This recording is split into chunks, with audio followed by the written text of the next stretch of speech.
Mahalia Barnes, it's great to talk to you at Noise 11.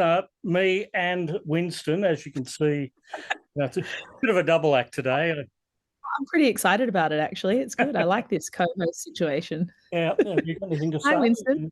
He should be producing. He shouldn't be jumping into the interview. So how about you go down there and I'll talk to Ms. Barnes without you, okay? All right. Good to see you, Mahalia, and also Happy New Year. Happy Christmas, Happy New Year. Yep. And I'm really pleased that the Barnes family had the best possible scenario for Christmas 2023. Absolutely. I mean, it was looking a bit touch and go there for a moment, but thankfully, Dad managed to get home in time for Christmas, and while he's taking it slow and doing what he's told for now, it's which is a good thing. We were all very relieved that he was able to leave the hospital. So it was not great for a moment there. So it's good. Yep. Excellent stuff. So all the best to you, Jimmy, and hi to you, Jane, and the rest of the family too. There is some exciting news because the Red Hot Summer Tour kicks off in Kiama on January 6th, which is, as we speak, tomorrow. And Jimmy was to headline that, but now we have the Barnes All-Stars led by... I'll be playing the role of Jimmy Barnes. Look, it's not how I sort of thought I was going to be starting the year off or how I was going to be ending the year up last year, but it's... an honor to be able to get out there and to do his show and to play with this incredible band. He's got such an amazing live band that have been working with him for such a long time. And, while no doubt we will miss him up there and the audience will miss him, we'll do our absolute best to fill the shoes. And I've managed to recruit some pretty handy special guests to help me out, and I do know the songs quite well. So, I'm actually quite excited. Those special guests. You have Ian Moss of Cold Chisel, of course. Yes, I do.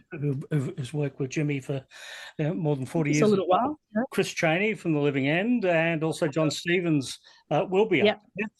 Now, I know Chris knows Rising Sun very well because I've seen him pop up with Jimmy many, many times and do that. Yes. When I first asked him, he was like, "Oh, you don't need me to sing. You've got Ian Moss and yourself and Jon Stevens." And I was like, you know what, Chris, I actually do need you. I need you to get up and help us out. And, he was like, well, I'd really love to be able to do something and contribute.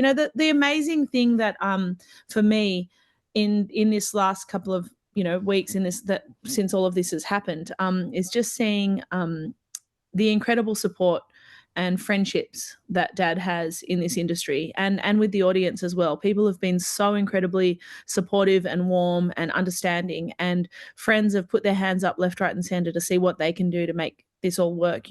Jon jumped at the opportunity to come, and when I said to him, you can really sing anything you want, and I sort of initially suggested a song or two, and I said I'd talk to Dad and see what he thought, and then I sent through a proposed set list after I'd spoken to Dad, and Jon was like, do you think I can also try this one? Do you mind if I sing a verse on this song? Like, he was like actually really excited. He goes, I never get to sing these songs. This is great, and I think that we're all going to have a great time. That's the thing that's going to be really, really special. I mean, we sort of did a really throw together version of it at the end of the year when we had a day's notice.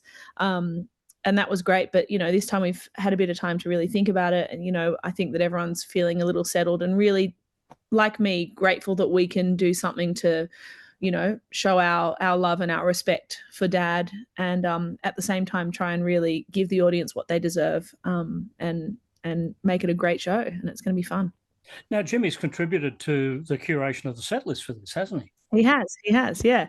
I had a chat to him. We went back and forth a little bit, trying to make sure that we get all of the traditional sort of hits in there and a bit of a cross section, but also find the songs that suit different people best. And he had a couple of ideas of what he thought it'd be great to hear Jon sing this, or why don't you see, actually I think we're hoping that some of the other guys on the bill are also going to jump up and have a sing, and I know that they all have their different sort of things that they like, so it's interesting. And he made suggestions of songs that he thought, David's going to join us in Mannum.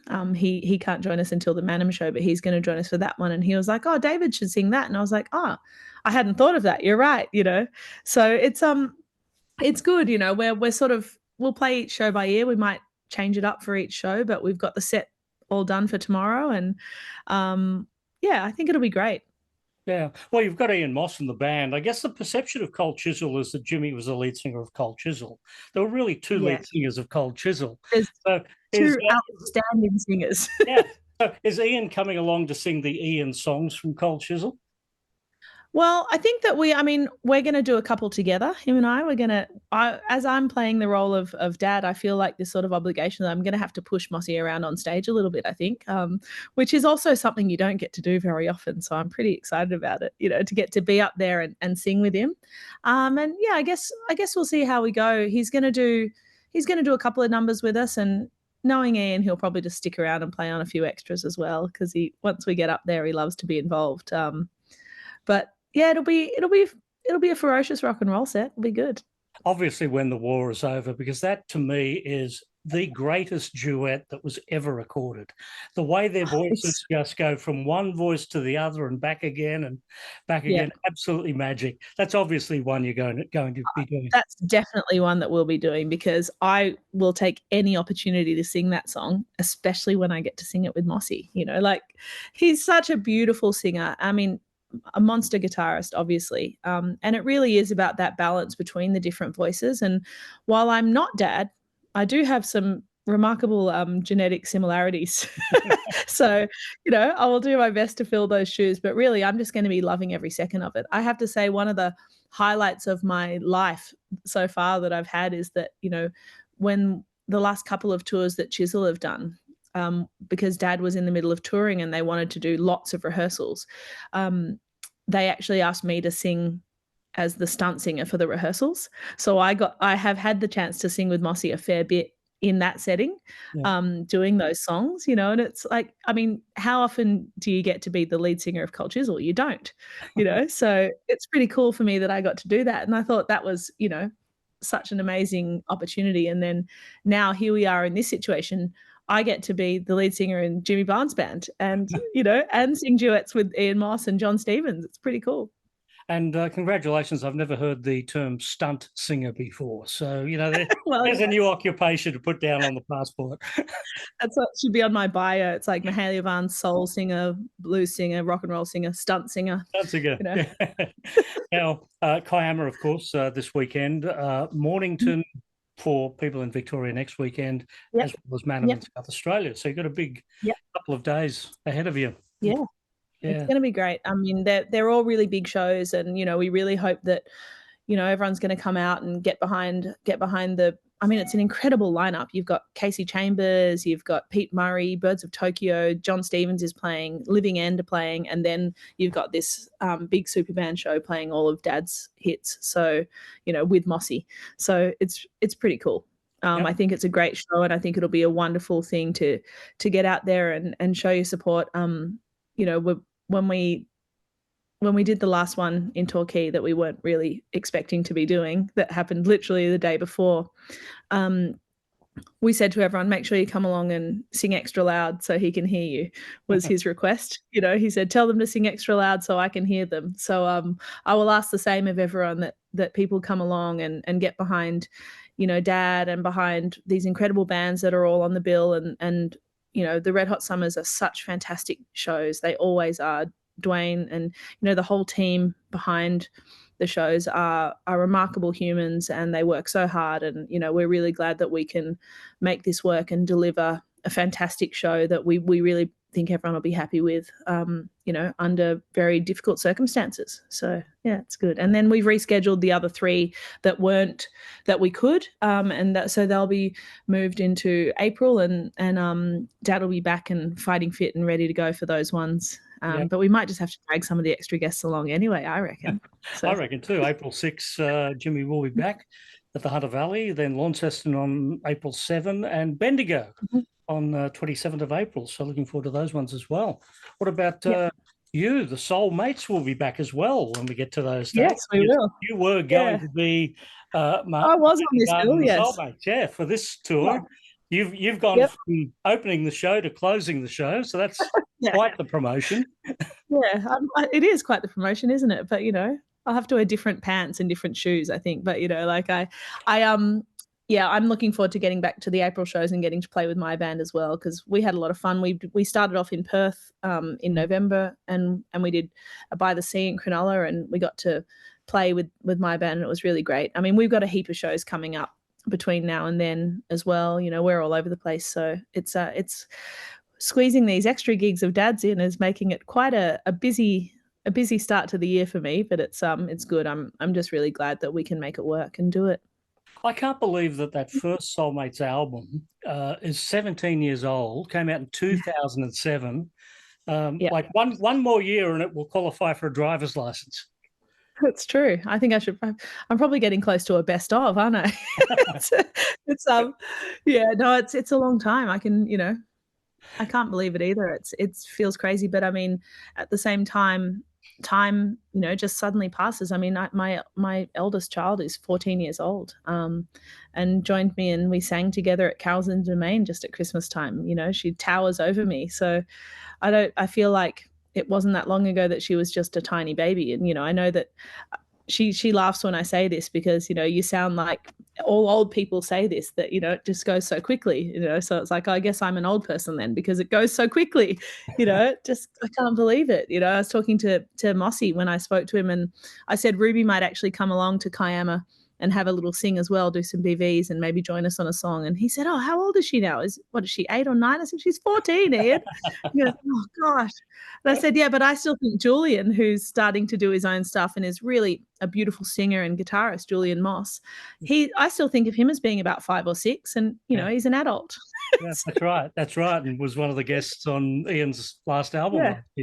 Yeah. You were 8 years old when you were first on Jimmy's Two Fires album. Yep. When Your Love Is That's Gone. true. That was quite a classic song, or it turned out to become a classic song, didn't it? It was a great one. That's it's so long ago. Like it's just crazy. But I'm just, every time I think about the time that's passed and that I get to do what I do, I'm so incredibly grateful that I have the opportunity to keep, like just going out there and singing and doing all these different things. I get to do my own thing, and I get to sing with so many incredible artists, and I've recorded and I've done all sorts of touring, and it's just still feels crazy to me that here we are after 20 years or so of doing my own shows, and people want to come and see us. It's great. Yeah, can't complain with that. I mean, you were a veteran artist by the time you got to do the Tin Lids. It's true. You're already in double digits then, a 1 and a 0. Yeah. Yeah. I mean, I've now done, it's like, I guess if I'm to count my first release, I'm 41 years old now, so it's been quite a few decades in the music industry now for me, so it's good. Oh yeah, well, I mean, quite literally, the Tin Lids now classes as classic rock. Yeah, we're a heritage act. Yeah. Yeah, we haven't had much new music from you. There was a Springsteen song in 2021, I'm on Fire. Yeah. What's the status of new music coming from you? Yeah, I'm well overdue. My band are hassling me, like, come on, when are we getting in the studio? It's sort of been, this last couple of years has been pretty crazy for me. Obviously there was all the COVID stuff, but I probably should have, or could have, like many people did, knuckled down in that time and written a whole bunch of songs. But I just opted to really just hang out with my kids and my husband a lot in that time and really focus on the family. And then this last 2 years, obviously, we've been just working. I've just been playing so much. And then last year I took over Dad's management. So I'm also his manager these days. So it's that's a little bit time consuming, but I'm starting to sort of feel like I've got everything under control now, so I'm no excuses. I'll be making a record very soon this year. So yeah, that'll be we'll good. be getting new music soon. I think Hard Expectations must be coming up to 5 or 6 years old. I think it's probably even more. Who knows? Yeah. I guess I think it's probably 6 years old this year, maybe. Mm. Yeah. I'm overdue. Of course, the Betty Davis songbook. That was a great piece of work. Yeah, that was a good one. That was great fun making that record. I mean, we have done quite a bit of stuff in there in amongst it all, but we've done a lot of just so much live work that I tend to be like a little bit like most of my family and like most musicians I know. I can be pretty like focused on one thing, and I've just sort of been going at the live thing because I just love being on stage. You know, my band, they would love to spend months in the studio and take their time with songs, and I'm like, we track every album live because I'm so impatient in the studio, because for me it's like I just want to get onto stage. You know, I like for me, what I love so much is that connection with the audience. You know, I love looking out, and you know, these days I barely even write a set on my shows because I like to be more spontaneous and just see how it feels in the room with the people that are there, and go on a bit of a journey. Much to my band's dismay, because it means that I can really take some random twists and turns in the show. But I've really just loved that so much in the last couple of years. I think especially after COVID, I've been so just wanting to completely surround myself with that human connection. So it's, you know, not an excuse, not making excuses, but it's probably, I've probably been a little bit focused exclusively on that. And it's, you know, I do need to get some new songs out there. So we have a few things up our sleeve.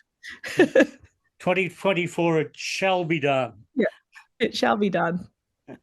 Well, good to catch up with you, and can't wait to see the show when you get down here to Mornington. In the meantime, Kiama across this weekend. Yeah, I mean, there's a few tickets available now for Mornington and for Mannum as well. You know, there were really a few people who couldn't make it, and you know, there's been, with the rescheduled shows, obviously that date changes. So if people think they've missed out, they should definitely get online and have a look, because I think there a few tickets have been made available, and we promise you we'll give you the best show we can. It'll be great fun. Spoken like a true manager. All right, it'll be good to see you, Paul.